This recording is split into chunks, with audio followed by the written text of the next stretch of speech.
Ang ibig mo sabihin, hindi totoong inutusan mo siya na magpunta sa akin?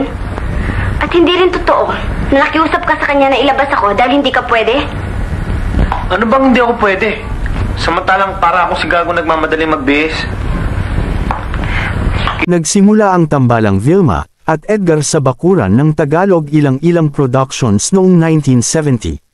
Sila ang itinapat ni Atty. Esperidion Lacsa, kina Nora Honor at Tirso Cruz III. April 1975, nang maghiwalay ng landas sina Vilma at Edgar. Maraming V at Bot fans ang nalungkot at umiyak dahil sa nangyari. Mahigit din sa 200 pelikula ang kanilang pinagsamahan kung saan, noong September 21, 1975, ang pelikulang karugtong Ang Kahapon ng Roma Films, ang huli nilang pinagsamahan. Pero bago ang lahat, ay inaanyayahan ko kayong mag-subscribe sa ating channel, at i-click ang notification bell, para lagi kang updated pag nag-upload ako ng mga bagong kong video.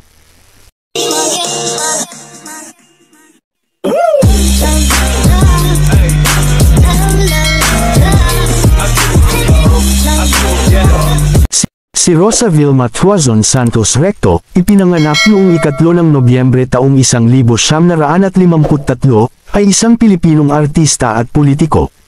Tinaguriang Star for All Seasons sa Philippine Showbiz, kilala siya sa kanyang kakayahang umarte sa iba't ibang genre ng pelikula at telebisyon sa Pilipinas. Si Vilma Santos Recto ay kasal kay Senator Ralph Recto. Mayroon silang isang anak na may pangalang Ryan Christian. At mayroon din siyang isang anak si Luis Manzano mula sa dati niyang asawa, ang aktor na si Edo Manzano. Si Vilma Santos ay itinuturing na pinakamatagumpay na Pilipinong artista sa pelikula at telebisyon. Siya ay tinanghal na pinakamagaling na artista sa pelikula ng Pilipinas para sa mga taong 2000 hanggang 2020 ng Philippine Entertainment Portal. Ito ay dahil sa sunod-sunod na award-winning ni Ate V. Gayon din sa sunod-sunod na box office sa loob ng halos 6 na dekada, ang pakikipagsapalaran ni Vilma sa politika ay naging dahilan upang siya ay mag-semi-retire sa show business noong huling bahagi ng 1990s, ngunit siya pa rin ang lumabas bilang aktres na may pinakamaraming bilang ng Local Best Actress Award sa ngayon.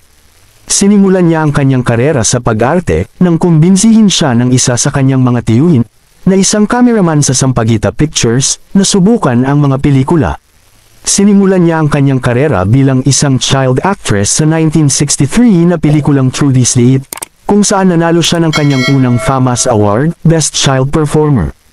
Nanalo siya ng FAMAS Award para sa pinakamahusay na aktres para sa kanyang dalawahang papel sa Dama de Noche, 1972. Ginampanan niya ang superhero na si Darna sa 4 na pelikula simula sa Lipad, Darna, Lipad. 1973, ginawa ni Santos ang Pagputi ng Uwak, Pagitim ng Tagak, 1978, na nanalo ng FAMAS Award para sa Best Picture at Gawad Urian para sa Best Film. Every time you are near,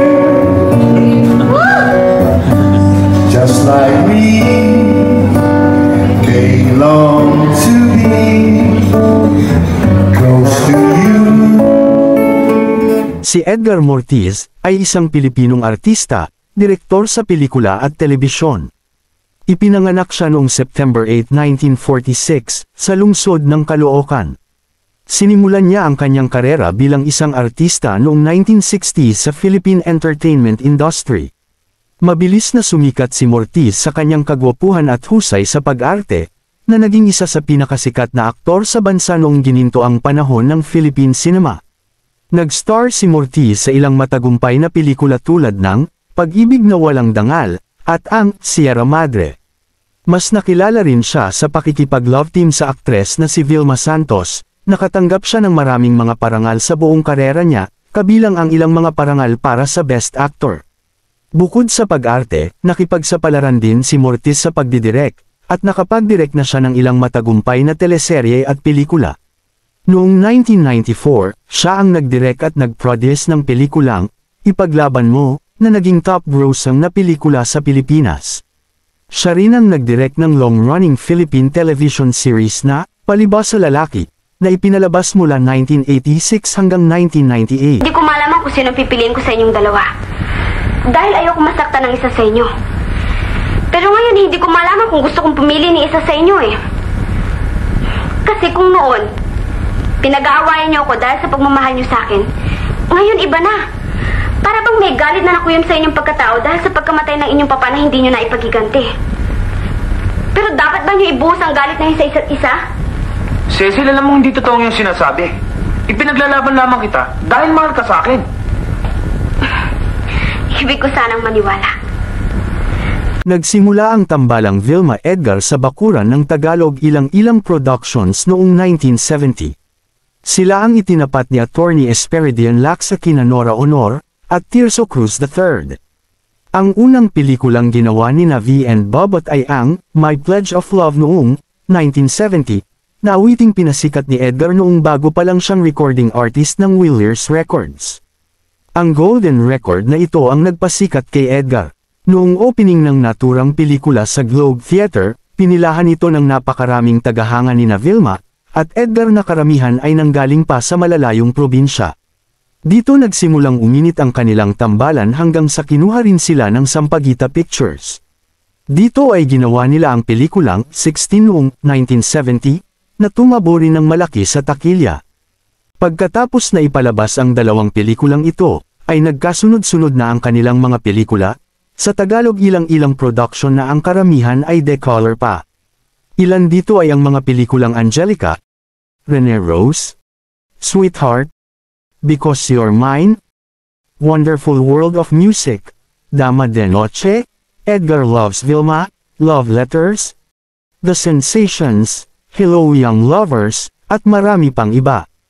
Dahil sa kilala na nga sila, kinuha rin ni William Leary, si Vilma Santos upang maging recording artist din ng Williers Records. Unang isinaplaka ni V ang awiting 16. Naging hit ang awiting ito na kinagiliwan ng maraming tagahanga ng dalawa. Nagkaroon din ng fanatic sina Vilma Manny noon.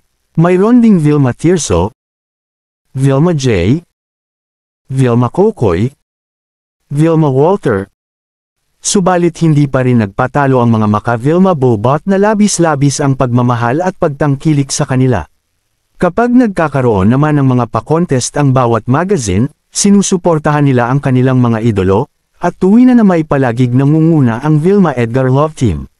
Katulad ng nangyari sa Liwayway Magazine.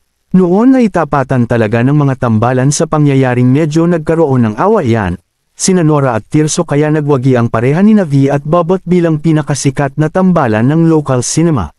Dito sila binansagan ng judge ng naturang pa-contest na, ang tambalang subok na matibay, subok na matatag.